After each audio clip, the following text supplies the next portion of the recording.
Chris, and this is going to be another Game of Thrones theory / idea video that literally just popped in my head about 15 minutes ago. So there are some rumors that we may see the tourney of Harrenhal in Season 7 of Game of Thrones, and basically that's where Lyanna met Rhaegar Targaryen and of course produced this guy right over here, Lord Snow. So anyway, if we already know that story, and we already know that they fell in love, and now we've already seen RLJ, the confirmation that Jon Snow is in fact the son of Rhaegar and Lyanna, a Song of Ice and Fire, why do we need to see it?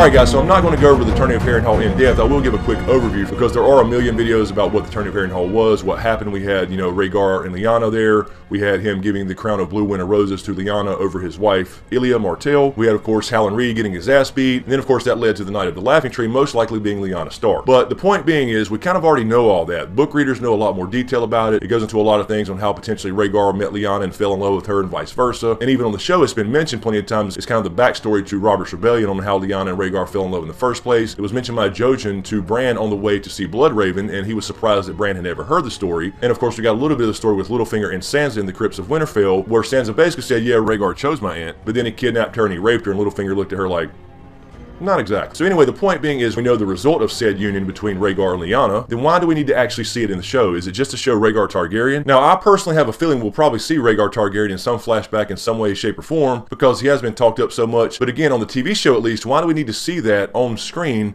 if we already basically know the outcome? They met.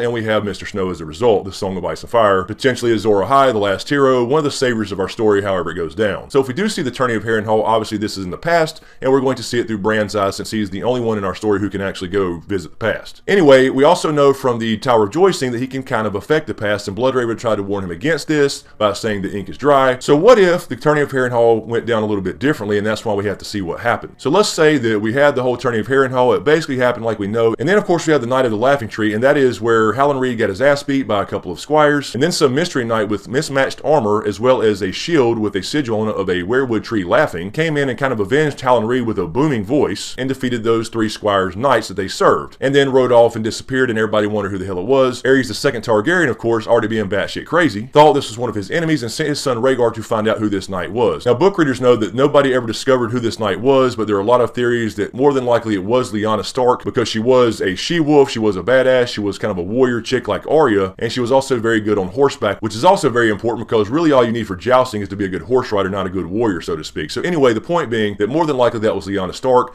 Rhaegar probably found out about it, didn't tell his father, and that's when he fell in love with her and vice versa. Yada yada yada, we have Jon Snow. But what if that didn't go down exactly like that and Bran goes back to a vision in Season 7 and sees the Tourney of Harrenhal, and sees the Night of the Laughing Tree perhaps, sees Aerys send his son Rhaegar to go find out who the hell it was, and Rhaegar couldn't find out who it was, he just found the armor perhaps or whatever. Bran realizes, you know what, Jon's important to our story here, Jon is potentially the savior of the world, so what if Bran kind of went and affected the past just a little bit to make sure Rhaegar found out that was Lyanna, therefore he finds Lyanna, they fall in love, and later of course when he won the tournament unseating Sir Barristan Selmy, he actually gives the crown of roses to Lyanna Stark instead of his wife Elia Martell. So in a sense, basically, Bran is ensuring that Jon Snow is born. To me, that's the only reason we really need to see this story visually on the show, because the show again simplifies things. We have a lot of stuff from the books cut out obviously, but if we're going to see this flashback in the show, I don't think it's going to be just to see Lyanna and Rhaegar's love story. We already have an idea that's what happened, so if we're going to see that, there's got to be something there that we're missing, or something that's got to be changed perhaps. But anyway, that was just an idea I had, that Bran needs to go back to see this vision, and we need to see this vision because it was going to go down differently perhaps. Therefore Rhaegar meets Lyanna Stark and falls in love with her and vice versa, and the savior of the world, or the Azor Ahai, or the last hero, or whoever in the hell you want to label Jon Snow, even though I think it's a collection of people that's going to save the world, ends up being born in the first place. And of course again, you could take this a step further and say this potentially sets up Robert's Rebellion eventually after Rhaegar supposedly kidnapped Lyanna, and actually gets Dany sent across the Narrow Sea after she's born on Dragonstone, and of course years later ends up marrying Khal Drogo, getting dragon eggs as wedding gifts, and then of course hatches those dragons, therefore coming back across the Narrow Sea to Westeros and saving the fucking world with dragons. So anyway guys, that's all I had. I just want to throw it out there for you guys to chew on. I don't necessarily believe it, but I think it's kind of cool, but at the same time I don't want to see too many like time loops and all that kind of time travel shit to bring too much sci-fi into it like we had with the Hodor thing. But at the same time, time, a couple well-placed time loops like that where Bran has to affect the past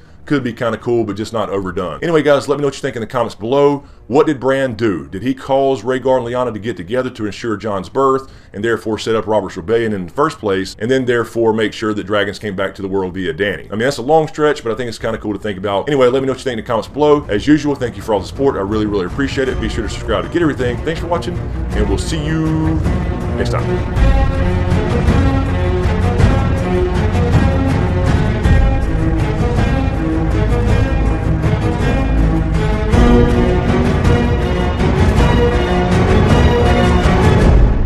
Åtminstone jag är i höjd då. Och jag ser